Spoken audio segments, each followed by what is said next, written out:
Good morning दोस्तों, welcome to YouTube channel of Rambaan academy. भाइयों, आज हम अनुपात समानुपात का पार्ट 2 आपके सामने ले रहे हैं। इसका एक पार्ट हम करा चुके हैं, आज हम पार्ट 2 पर आ रहे हैं। भाइयों, इस में आपको देखना है कि भाई हमें सवालों को रटना नहीं है, हमें समझना है, क्योंकि ये जो पार्ट है ये 2 अन्य चैप्टर को भी क्लियर करा देगा हमारा। क्योंकि जो नियम अभी हम आपको समझा रहे हैं वही नियम आपके आयु संबंधी और मिश्रण में भी बहुत काम आने वाले हैं।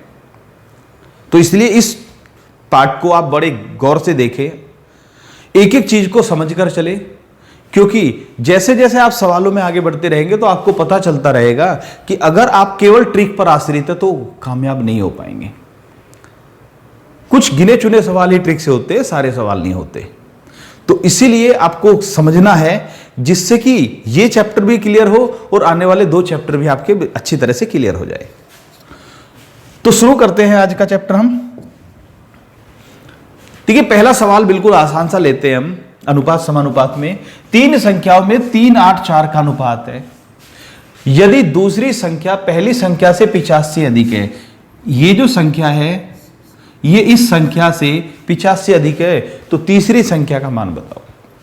भाइयों, पहली चीज जो बेसिक चीज है वो ये याद रखना चाहिए कि जहां भी अनुपात मिले वहीं पर x लगाने की कोशिश करो।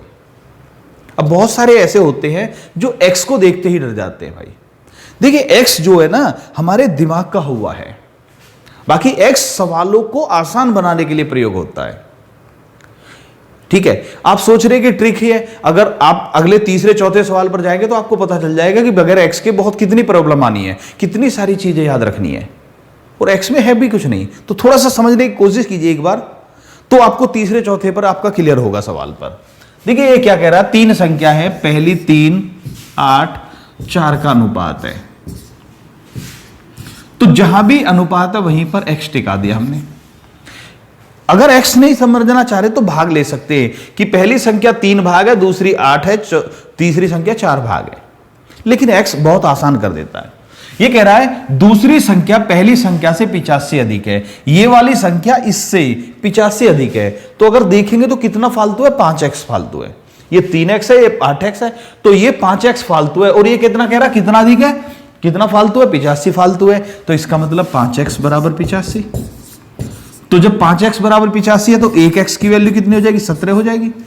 और पूछ क्या रहा है, तो तीसरी संख्या का मान बताओ। तीसरी संख्या क्या है, 4x। तो जब 1x 17 है तो 4x बराबर 68 हो गया। आंसर आ गया। भाई समझ में आ गया होगा आपको।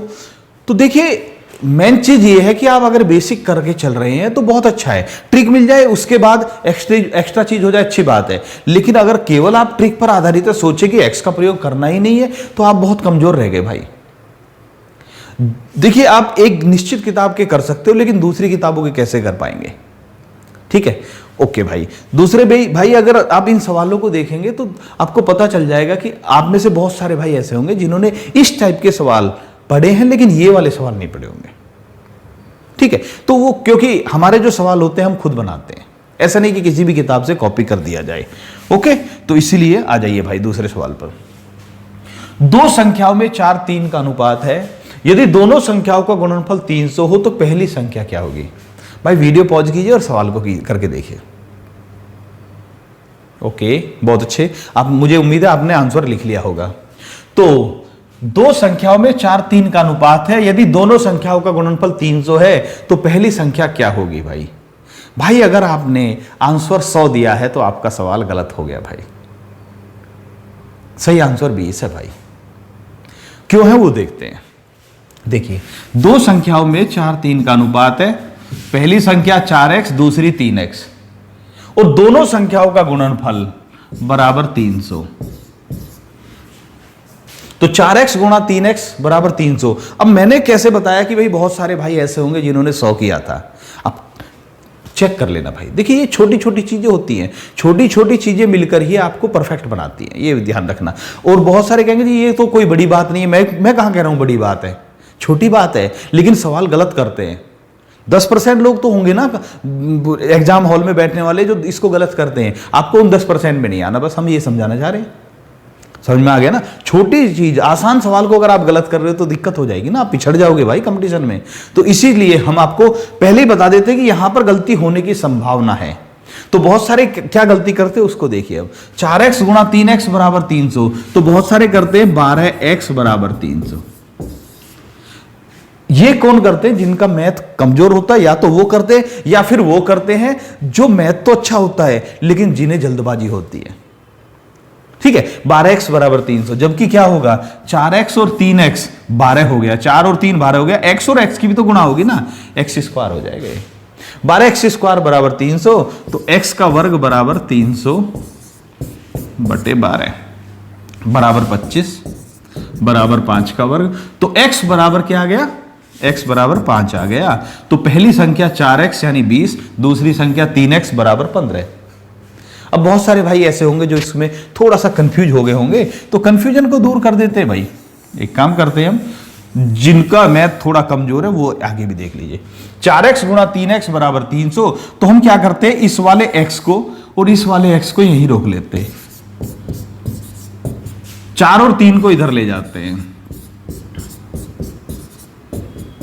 काटा तो 25 आ गया, यानी x गुणा x बराबर 25 है। x बराबर 25 नहीं आया, जिन्होंने आंसर 100 लाए थे उनका x बराबर 25 आया था, जबकि x बराबर 25 नहीं, x स्क्वायर बराबर 25 आया है। तो x बराबर कितना हो गया भैया? x बराबर आ गया 5, और 5 है तो बड़ी संख्या क्या होगी? पहली संख्या क्या होगी? 20 हो गई भाई। कोई डाउट तो नहीं? आसान सवाल थे दोनों ही, पहला और दूसरा सवाल बहुत आसान। तीसरे सवाल पर आ रहे हैं। देखिए क्या कह रहा है ये जो अब हम अगले 3 सवालों में तरीका बताएंगे, बहुत जबरदस्त तरीका है। मैंने बताया था आपको 3 चैप्टर, इस एक तरीके से हम 3 चैप्टर के बहुत सारे सवालों को कवर करने वाले हैं। ठीक है, वो भी बताऊंगा कि बच्चे किस चीज को, इससे अगला जो सवाल आएगा बच्चे उसको रट लेते हैं बस, और सोचते हैं हमने सब कुछ सीख लिया, जबकि वो अधूरा क्या, मेरे हिसाब से तो वो आधा भी नहीं होता, वो मुश्किल से 30% ज्ञान होता उनको। आपको 100% ज्ञान लेना है मैथ के सवालों का। तो आ जाइए भाई, 2 संख्याओं में 17:10 का अनुपात है। यदि पहली संख्या में से 1 घटा दे तो अनुपात 5:3 हो जाता है। तो संख्या क्या भैया? 17x, दूसरी है 10x। 2 संख्याओं में 17:10 का अनुपात है, ये ओरिजिनल संख्या है। क्या कह रहा है? यदि पहली संख्या में से 1 घटा दें, इसमें कुछ नहीं करना, पहली संख्या में से हमने 1 घटा दिया और इनके दूसरी में कुछ नहीं किया, तो इनका अनुपात बराबर 5:3। अब देखिए सर, सबसे बड़ी बात क्या है कि जो रटवाया जाता है वो कहां रटवाया जाता है? दोनों संख्याओं में या तो कुछ जोड़ दिया जाता है या घटा दिया जाता है। जैसे कहे कि पहले और दूसरी दोनों संख्याओं में 5 जोड़ दिया, दोनों में 4 घटा दिया, इस तरह का होता है। लेकिन कंडीशन कितनी बन सकती है? पहली कंडीशन ये कि सिर्फ एक को चेंज किया, दूसरे को चेंज नहीं किया, पहला तरीका। दूसरा तरीका ये, जिसको आप करते हैं, बहुत सारे भाई करते हैं, कि दोनों को सेम चेंज कर दिया। और तीसरा तरीका ये हो सकता है कि इसमें 1 घटा, इसमें 5 घटा दो, दोनों में घटा सकता है। ऐसा भी हो सकता है इसमें 1 घटा, इसमें 3 जोड़ दो। ऐसा हो सकता है कि इसमें 17 जोड़ा, उसमें से 5 घटा दिया। तो प्लस माइनस भी कर सकता, अलग अलग संख्याओं की भी कर सकता, बहुत सारे कॉम्बिनेशन बनते हैं भाई। ठीक है, एक को भी चेंज कर सकता, दोनों को भी चेंज कर सकता, दोनों को समान चेंज भी कर सकता, अलग अलग भी चेंज कर सकता है। तो इतने सारे तरीके कहां तक याद करोगे, जबकि हम कह रहे हैं सिर्फ एक ही तरीके से सब हो जाएंगे, चाहे वो सेम चेंज कर रहा है या अलग अलग चेंज कर रहा है। जैसे अभी क्या कह रहा है, 2 संख्याओं में 17:10 का अनुपात है। एक संख्या 17x, दूसरी 10x। यदि पहली संख्या में 1 घटाएं, दूसरी में कुछ नहीं करना, इसने सिर्फ बोला पहली संख्या में 1 घटाएं, दूसरी के लिए कुछ नहीं बोला, तो कुछ करना ही नहीं है हमें, तो अनुपात 5:3 हो जाता है। ये कंडीशन में अनुपात 5:3 होता है। अब देखिए, ये अनुपात और ये अनुपात बराबर है, इसको हम समान अनुपात भी बोलते हैं। बराबर के चिन्ह का मतलब ये वाला भी होता है, प्रोपोर्शन जो होता है, प्रोपोर्शन या समान अनुपात भी होता है। तो ऐसी कंडीशन, ये कंडीशन दे या बराबर लगानी पड़े, कोई बात नहीं, दोनों का मतलब एक ही है। ऐसी कंडीशन में आपको करना क्या है, बराबर से इधर 2 होंगे, बराबर से इधर 2 होंगे, आप अंदर वाले 2 की गुणा करेंगे और बाहर वाले 2 की गुणा करेंगे। अंदर से अंदर गुणा, बाहर से बाहर गुणा करके बराबर कर दो, यानी 3 की गुणा इसमें होगी, 51x - 3 बराबर 5 की गुणा इसमें होगी 50x। 51x में से 3 घटा रहे 50 है, इसका मतलब 1x बराबर 3 है। क्योंकि इक्यावन एक्स में से 3 घटाने पर 50 एक्स रह गया, यानी 1 एक्स कम हो गया। इसका मतलब एक्स बराबर 3 है। अब पूछ क्या रहा है, पहली संख्या बताओ। पहली संख्या कौन सी थी? 17 एक्स। 17 थी 51, आंसर आ गया। कोई डाउट तो नहीं? पहली संख्या 51, दूसरी संख्या 30। मुझे लगता है आपको समझ में आ गया होगा। जो भी अनुपात दे वो बराबर करके अंदर से अंदर बाहर से बाहर गुणा करना है। भाई एक बार इसको सीख लो, 3 चैप्टर उंगलियों पर आ जाएंगे गारंटी से। वरना तो हर 2 महीने बाद आपको लगेगा यार मैं इसको कर पाऊंगा या नहीं कर पाऊंगा। इतने सारे जुगाड़, इतनी सारी ट्रिक याद करनी पड़ती है। उन सभी का एक ही आंसर है, ये वाला तरीका। अभी दूसरा देखते हैं। ये वो सवाल है, ये पॉपुलर क्वेश्चन है जिसको हर कोई रटवा देता है ट्रिक के द्वारा। आ जाइए। 2 संख्याओं में 8-3 का अनुपात है, 8x और 3x। यदि दोनों संख्याओं में 2 जोड़ दें,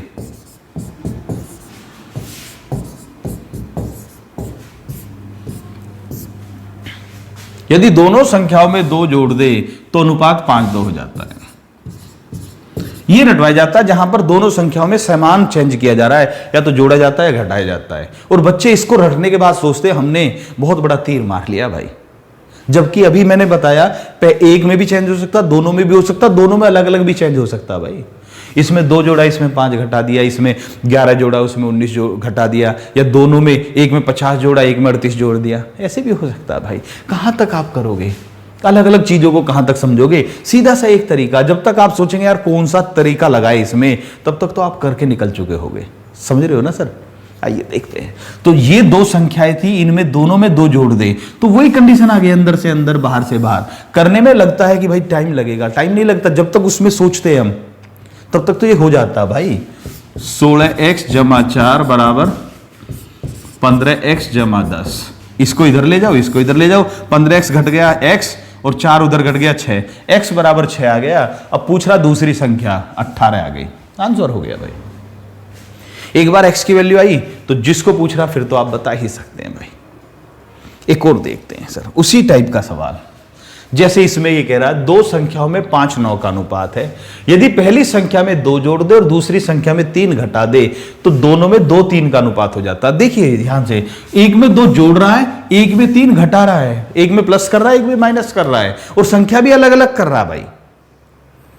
तो ऐसा भी हो सकता है कि मैंने उदाहरण समझाने के लिए दिया आपको, ऐसे ना जाने कितने सवाल बन सकते हैं भाई। ओके, इसको प्लीज करके देखिए आप। वीडियो पॉज करिए, सवाल करिए और आंसर लिखिए, ठीक है? मुझे उम्मीद है आपका सभी का आंसर सही आया होगा भाई। ओके, आ जाते हैं। 2 संख्याओं में 5-9 का अनुपात है, 5x 9x। ये ओरिजिनल संख्या है। यदि पहली संख्या में 2 जोड़ दें, दूसरी संख्या में 3 घटा दें तो अनुपात कितना हो जाता भैया? 2:3। देखिए कितना सिंपल चीज है। पहली संख्या ये, दूसरी ये। पहली में 2 जोड़ दे, दूसरी में 3 घटा दे तो दोनों में 2-3 का अनुपात हो जाता है, बराबर 2-3। अंदर से अंदर गुणा करेंगे, बाहर से बाहर। इसकी गुणा यहां करेंगे। देखिए एक हिस्सा ये है, जब तक एक ब्रैकेट है वो पूरा एक हिस्सा माना जाता है, ठीक है? तो 3 की गुणा करते तो 15x जमा 6 बराबर 18x माइनस 6। ये इधर हो गया। अब इसको इधर ले जाइए, इस -6 को इधर लाइए तो 15x उधर घट गया 3x, 6 इधर जुड़ गया 12। 3x बराबर 12, x बराबर 4। जब x बराबर 4 आया है, पूछ कौन सी रहा है? दूसरी संख्या, यानी ये वाली संख्या। कितना हो गया भैया? 36 हो गया। कोई डाउट तो नहीं? ठीक है भाई, बहुत अच्छे। मुझे लग रहा है, मुझे उम्मीद है आप सभी का ये आंसर सही आया होगा। ओके, देखिए मैंने आपको थोड़ा सा उदाहरण के माध्यम से समझाने की कोशिश की कि ट्रिक में आप कहां फंस सकते हो। मैं ये नहीं कह रहा ट्रिक गड़बड़ करती है, लेकिन ये देखिए आप सोच सकिए, थोड़ा सेंस लगाइए कि अगर केवल और केवल ट्रिक पर आधारित है तो कितनी बड़ी समस्या हो सकती है।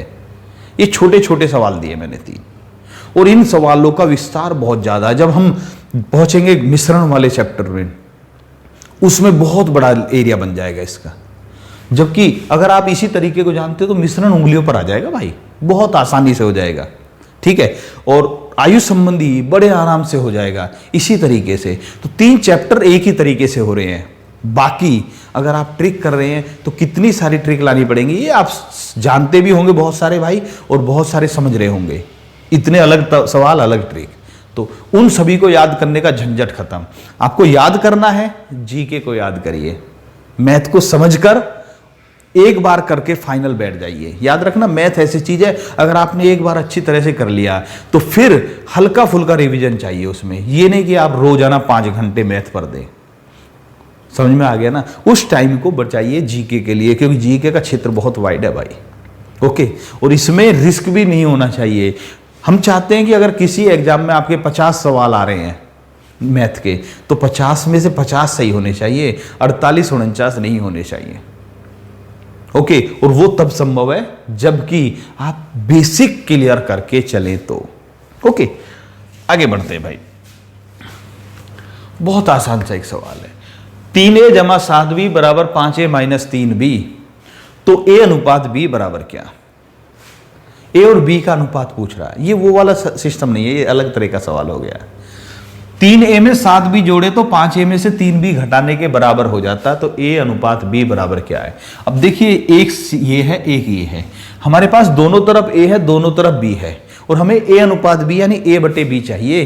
तो हम a को एक तरफ करते हैं, b को एक तरफ करते हैं, तो इस कम वाले a को इधर ले जाएं और b को इधर ले जाएं, तो माइनस का 3b इधर जाके जुड़ गया, 10b हो गया, और ये घट गया, इधर क्या हो गया? 2a हो गया। क्लियर है भाई? तो 10b बराबर 2a। अब b और a चाहिए, a बटे b, a अनुपात b का मतलब a बटे b होता है। याद रखना, a ऊपर रहेगा, b नीचे रहेगा, तो हम b को इधर ले आएंगे, 2 को इधर ले जाएंगे, तो a बटे b बराबर 10 बटे 2 बराबर 5 बटे 1, 5 अनुपात 1 आंसर आ गया भाई। a अनुपात b बराबर 5 अनुपात 1 आ गया। ठीक है, अगले सवाल पर चलते हैं। आसानी सवाल था ये तो। अगला क्वेश्चन है कि राज, सोनू और देव में 9100 रुपए, 9100 रुपए इस प्रकार बांटे गए कि राज के धन का 2 गुना और सोनू के धन का 3 गुना, देव के धन का 4 गुना बराबर है, तो राज को कुल कितने रुपए मिले? राज को कितने मिले ये बताना है। एक का 2 गुना, एक का 3 गुना, एक का 4 गुना बराबर है। भाई वीडियो पॉज करके जरूर देखना भाई। ओके भाई, आ जाते हैं हम। ये कह रहा राज के धन का 2 गुना, सोनू के धन का 3 गुना और देव के धन का 4 गुना बराबर है। ऐसे में हमने आपको एक तरीका बताया था पार्ट 1 में। ठीक है, पार्ट 1 में जो तरीका बताया था उसके अकॉर्डिंग करते हैं हम। जब कोई संख्याएं गुणा में देकर बराबर कर रखी हो तो हमने बताया था इससे कटने वाली एक संख्या उठा लीजिए। 4, 3 और 2 से कटने वाली संख्या क्या? 12। अब 12 को 2 से भाग देंगे 6, 3 से देंगे 4, 4 से देंगे 3, तो अनुपात कितना आ गया? 6, 4, 3। किसमें? राज में, सोनू में और देव में। राज, सोनू, देव का अनुपात आ गया 6, 4, 3। 6, 4, 10 और 3 13, तो 13 भाग मिलाकर कुल धन है, क्योंकि कुल धन तो 9100 बांटा गया ना। तीनों को 13 हिस्से मिले, 6 हिस्से इसको, 4 हिस्से इसको, 3 भाग इसको, तो 13 भाग बराबर 9100।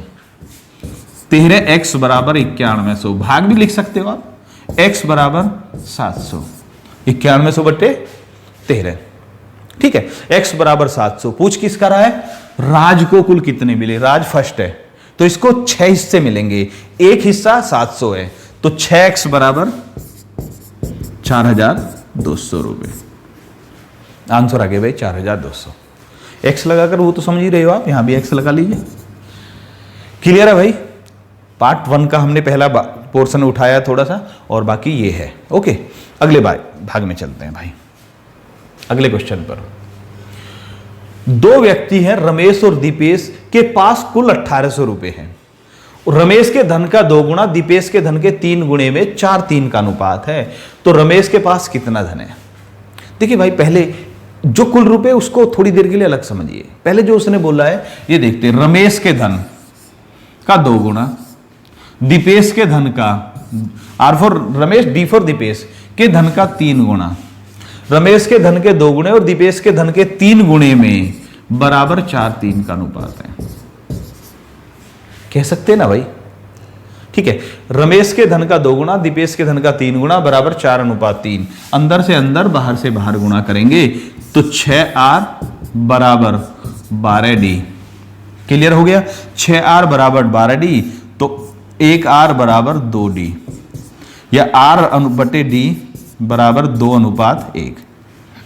12/6 करके भी 2:1 आ रहा था। ठीक है, 2:1। 2 हिस्से इसको मिलेंगे, 1 हिस्सा इसको मिलेगा, यानी कि 1800 रुपए में 3 हिस्से करने हैं। रमेश को 2 हिस्सा दे दीजिए, दीपेश को 1 हिस्सा दे दीजिए। 1200 रुपए इसको और 600 रुपए इसको मिलेंगे। किसका पूछ रहा? रमेश का। रमेश का बराबर कितना हो गया भैया?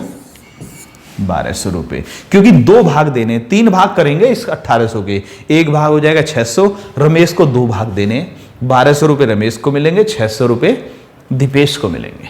ठीक है भाई, आगे बढ़ते हैं। अगला सवाल, इस टाइप का सवाल सिर्फ हम आपको एक ही देंगे, बाकी इस टाइप के सवालों को आप जो है क्या करेंगे, प्रैक्टिस करके जरूर देखेंगे। हम एक सवाल दे रहे हैं, बता रहे हैं कैसे करना है, उसके बाद आप प्रैक्टिस करेंगे। देखिए ये क्या कह रहा है, 14, 20, 23 और 32 में, ये 9 जो लिखा हुआ है ये क्वेश्चन नंबर है, याद रखना, कंफ्यूज मत हो जाना। 14, 20, 23 और 32 में कौन सी संख्या जोड़े कि वे समान अनुपाती हो जाए। ठीक है, आगे बढ़ते हैं। देखिए भाई, इसको अगर हम मैथ से करते हैं, याद रखना, देखिए प्योर मैथ से करते तो थोड़ी प्रॉब्लम आती है। जैसे 14 में, 20 में, 23 में और 32 में क्या जोड़े। मान लिया हमने इसमें ए जोड़ा तो इसमें भी ए जुड़ेगा, इसमें भी ए जुड़ेगा, इसमें भी ए जुड़ेगा, सभी में जोड़ना ना, और फिर इनका अनुपात बराबर करना है। तो अगर हम इसको करेंगे तो बहुत थोड़ी कैलकुलेशन बहुत बड़ी बन जाएगी भाई, इसलिए हम इस तरीके को नहीं अपनाते। अगर समान अनुपाती आ जाए तो समान अनुपाती का मतलब अभी आप समझ चुके हैं कि समान अनुपात का मतलब क्या होता है। पहले उसको क्लियर करते हैं। ए अनुपात बी समान अनुपात सी अनुपात डी। तो इसके लिए हमने क्या बताया था, अंदर से अंदर गुणा और बाहर से बाहर गुणा। ए और डी की गुणा करेंगे, बी और सी की गुणा करेंगे, ये बराबर कर देंगे। ये तो बताया हमने, अंदर से अंदर बाहर से बाहर गुणा। अभी तक हम ये बता कर आए। अगर हम इसको इस तरह से करेंगे तो थोड़ी और प्रॉब्लम आएगी, तो इसलिए इसमें 2 हेल्प लेनी है। एक तो इसका मतलब ये होता है, लेकिन इसका मतलब एक और भी होता है भाई। इसका मतलब ये भी होता है कि A/B यानी पहली को दूसरी से भाग दें और तीसरी संख्या को चौथी से भाग दें तो दोनों बराबर आएगा। A/B बराबर C/D। और जब ये पूछा जाए कि इनमें क्या जोड़े या क्या घटाए कि ये समानुपाती हो जाए, तो हम अंदर वाली और बाहर वाली गुणा की नहीं करके हम ये वाला तरीका अपनाते हैं, A/B बराबर C/D वाला। ओके भाई, आ जाते हैं। तो देखते हैं भाई कैसे अपनाना है, हमें बताना है। A/B बराबर C/D। दूसरी बात, देखिए अभी तक मैंने जितने भी सवाल दिए उनमें हमने ऑप्शन नहीं दिया, इस बार हमने ऑप्शन भी दिया है। यह सवाल सबसे अच्छा तरीका है कि अगर पूछा जाए क्या जोड़े कि समानुपाती हो जाए, क्या घटाए कि समान अनुपाती हो जाए, तो उसको आप ऑप्शन से कीजिए। ऑप्शन कैसे, मान लिया हम पहला ऑप्शन 5 मानते हैं। देखिए बहुत ज्यादा टाइम नहीं लगता, 5 मानते हैं, क्या जोड़े कि समानुपाती हो जाए, 5 जोड़ते हैं सभी में, तो ये हो जाएगा 19/25। पहली संख्या में 5 जोड़ा, दूसरी में 5 जोड़ा, ये 19 हो गया, ये 25 हो गया। 19/25 बराबर 28/37 होता क्या? नहीं होता। ये बराबर नहीं होता तो 5 नहीं है। देखिए अभी मैं यहां पर पूरा लिख कर दिखा रहा हूं, जब आप थोड़ी सी सेंस लगाएंगे तो पता चल जाएगा, ये लिखने की जरूरत नहीं पड़ेगी। अब 2 जोड़कर देखते हैं। 2 जोड़े तो 16/22 बराबर 25/34 हो जाएगा क्या? नहीं होगा, 2 भी नहीं है। 3 जोड़ते हैं, 17/23 बराबर 26/35, ये बराबर है क्या? ये भी नहीं है, यानी 3 भी नहीं है, तो आंसर क्या आ गया? 4 आ गया। तो इस तरह से आप चेक करके देखेंगे। देखिए मैं ये कह रहा हूं कि ये सब लिखने की जरूरत नहीं पड़ेगी, आप थोड़ी सी सेंस लगाएंगे। अब हम 4 को जोड़कर दिखा देते हैं। जब हम इनमें सभी में 4 जोड़ेंगे, इनमें कौन सी संख्या जोड़े कि समान अनुपाती हो जाए, तो हम 3 को चेक कर चुके, अब इसको करते हैं 4 को। तो 4 जोड़ा तो 18/24। 14 में जोड़ेंगे 18, 20 में जोड़ेंगे 24, 23 में जोड़ेंगे 27 और 32 में जोड़ेंगे 36। देखिए बराबर होता है नहीं होता? 18/24, 27/36, 6 से 3 बार, 6 से 4 बार, 9 से 3 बार, 9 से 4, ये भी 3/4 है, ये भी 3/4 है, समान अनुपात है। ये क्या जोड़ना भैया? 4 जोड़ना है। अगर पूछा जाए क्या जोड़ें, अगर पूछा जाए क्या घटाएं, तो ये तरीका सबसे अच्छा तरीका है भाई। ऑप्शन को पकड़िए, बड़े आराम से सवाल कर सकते हैं। और याद रखना, ये सब लिखने की जरूरत नहीं पड़ेगी, हल्का सा पता चल जाता है। ज्यादातर अनुपात आता है 1-2 का, 2-3 का, 3-4 का, बस ज्यादातर ये आते हैं। थोड़ा और बड़ा आ जाए अच्छी बात है, लेकिन बहुत कम चांस होता है भाई, ठीक है। तो ऐसे अनुपात जनरली पकड़ में बहुत आराम से आ जाते हैं जब आपकी प्रैक्टिस अच्छी होती है। तो मैं ये कह रहा हूं कि इस टाइप के सवाल आपकी किसी भी राइटर की किसी भी किताब में दे रखे हैं, उनको करके देखना भाई, जरूर करके देखना, ठीक है। थोड़ा और बढ़ते हैं,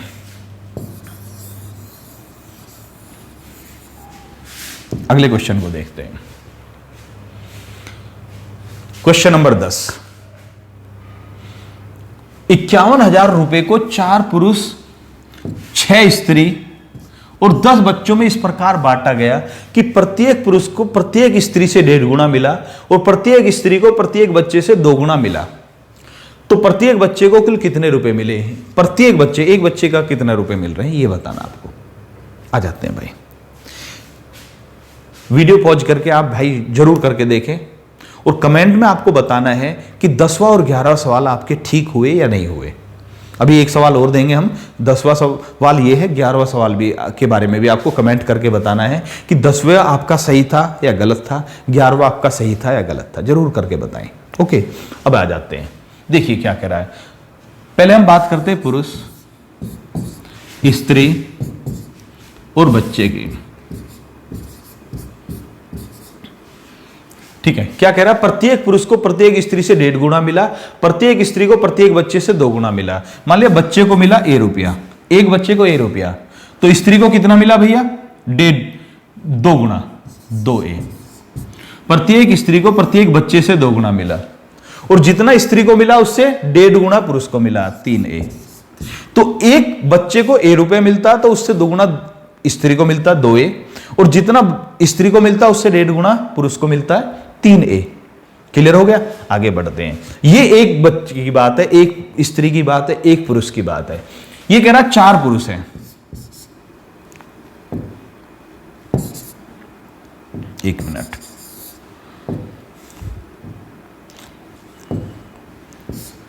चार पुरुष हैं, 6 स्त्री हैं और 10 बच्चे हैं।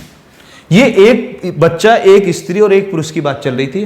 तो अब 4 पुरुष, 6 स्त्री और 10 बच्चे की बात चल रही है। तो एक को मिल रहा 3A, तो 4 को मिलेगा 12A। ध्यान से देखना भाई, इसको मिलेगा 12A, इसको मिलेगा 10A, ठीक है। इनकी गुणा हो जाएगी भाई। एक बच्चे को A रुपये मिल रहे हैं तो 10 बच्चे को मिलेंगे 10A, एक स्त्री को 2A मिल रहे हैं तो 6 को मिलेंगे 12A, ठीक है। इन सभी को कुल कितना मिला? 12, 24 और 10 34, सभी को मिला 34A। इधर लिख लेते हैं, 34A बराबर 51,000। तो 1A बराबर कितना आ गया भैया? 51,000 बटे 34, 17 से 2 बार कट गया, ये 3,000, ये कट गया 1500। 1A बराबर 1500 रुपए, ठीक है। अब 1A बराबर 1500, पूछ क्या रहा है? प्रत्येक बच्चे को कितने रुपए मिले। अब बच्चे को, एक बच्चे को कितना मिला? A रुपया, और A बराबर कितना है? 1500। तो एक बच्चे को 1500 मिल रहे हैं, एक बच्चे की बात कर रहे हैं। एक स्त्री को 3,000 मिल रहे हैं और एक पुरुष को 4500 मिल रहे हैं, ठीक है। एक बच्चे के पास 1500 रुपए हैं, एक स्त्री के पास 3,000 रुपए हैं और एक पुरुष के पास 4500 रुपए, ठीक है। आपको कमेंट जरूर करना है कि ये आपका आंसर, सवाल जो था इसका आंसर आपका सही हुआ या गलत हुआ। ईमानदारी जानते ही आप, देखिए पढ़ाई में सब कुछ ईमानदारी पर डिपेंड होता है। मैं बार बार कहता हूं कि अगर पढ़ाई के प्रति आप ईमानदार हैं, टीचर के प्रति आप ईमानदार हैं, तो आपकी सफलता नज़दीक है। और अगर आप टीचर से पढ़ाई के बारे में या अपने दोस्तों से भी पढ़ाई के बारे में कुछ छिपा रहे हैं, तो समझिए आपकी सफलता दूर जाती रहेगी। पढ़ाई ईमानदारी चाहती है भाई। और अभी आपने भी बहुत सारे भाई नोट किया होगा कि हम पूछते हैं कि आपके कितने सवाल सही हुए, कई सारी वीडियो में हमने पूछा, तो बहुत सारे जिन्हें देखकर खुश हो जाते हैं हम भी, कितना भी कम रहे लेकिन वो सही लिखते हैं, कभी नहीं शर्माते कि भाई मेरे इतने कम क्यों हैं, ठीक है। वो उनकी ईमानदारी है। अगर ईमानदारी है तो आप कामयाबी की तरफ चल रहे हैं सर, ठीक है। आ जाते हैं, तो आप जरूर कमेंट करें कि आपके सवाल, मतलब ये सवाल 10वां और 11वां ठीक है या गलत है। तो 11वें सवाल पर आते हैं। वीडियो पॉज कर दीजिए भाई और सवाल को करके देखिए। ओके भाई, बहुत अच्छे। आ जाते हैं, वीडियो रोक लीजिए अब। तो आ जाते हैं, कक्षा के पास छात्र और फेल छात्रों की संख्या में 5:1 का अनुपात है। किसी कक्षा में कुछ छात्र पास हुए और कुछ फेल हुए। संख्या में 5:1 का अनुपात है। अनुपात कितना है? 5:1। यदि कक्षा के 7 और छात्र फेल हो जाते, 7 छात्र और ज्यादा फेल हो जाते, तो उनकी संख्या में 8:3 का अनुपात हो जा, तो कक्षा में कुल कितने छात्र हैं? मुझे उम्मीद है आपने कर लिया होगा, नहीं कह रहा तो दोबारा वीडियो पॉज कीजिए और कीजिए भाई। अब हम बताते हैं सर। तो पास छात्र, फेल छात्र, ये इतने हैं। टोटल कुल कितने हो गए भाई? कुल हो गए 6x, याद रखना। ओके, ये ओरिजिनल छात्रों की संख्या मान ली हमने। ये कह रहा है यदि कक्षा के 7 और छात्र फेल हो जाते, 7 छात्र और फेल हो जाते, तो x = 7, फेल छात्रों की संख्या 7 बढ़ जाती। अब बहुत सारे बच्चे गलती क्या करते हैं, जिन्होंने ये सवाल पहली बार में गलत किया होगा, उन्होंने गलती क्या होगी, यहां तो जोड़ दिया होगा, लेकिन ये देखिए कि कक्षा के 7 छात्र फेल ज्यादा हुए हैं, इसका मतलब पास की संख्या भी तो 7 कम हो गई ना। जो छात्र पास हुए हैं उनकी संख्या भी क्या हो गई? 7 कम हो गई। अब आपको पता चल जाएगा कि इंपॉर्टेंट है या नहीं सवाल। देखिए, यदि 7 छात्र और पास होते तो 7 छात्र कम फेल होते, तो ऐसी कंडीशन में 8:3 का अनुपात होता। अंदर से अंदर, बाहर से बाहर, तो 15x - 21 = 8x = 56। इसको इधर ले जाते हैं, इसको इधर ले जाते हैं, तो 8x इधर आकर घट गया 7x, 21 उधर जाके जुड़ गया 77। 7x = 77, तो x बराबर कितना आ गया भैया? 11। जब 7x 77 के बराबर है तो 1x 11 के बराबर है। कुल छात्र कितने थे? 6x। पूछ रहा है कक्षा में कुल कितने छात्र हैं? 6x। जब 1x 11 है तो 6x बराबर कितना आ गया? 66। तो अगर भाई आपका आंसर 66 आया है तो आप कमेंट करेंगे आपका आंसर ठीक है, दोनों का, 10 का और 11 का। ये अलग अलग लिखेंगे, मतलब एक ही कमेंट में कि मेरा 10 दोनों ठीक हैं, फर्स्ट सही है, सेकंड गलत है, या सेकंड सही है, फर्स्ट गलत है, ये दोनों लिखेंगे भाई। ठीक है, 10वां और 11वें के सवाल के बारे में सही आंसर इसका क्या भैया? 66 छात्र हैं। ठीक है भाई, कमेंट में ये भी लिखिए आपको वीडियो कैसी लगी है। आज की वीडियो में इतना ही भाई, अगली वीडियो में आपसे फिर मुलाकात होगी। नमस्कार, जय हिंद दोस्तों।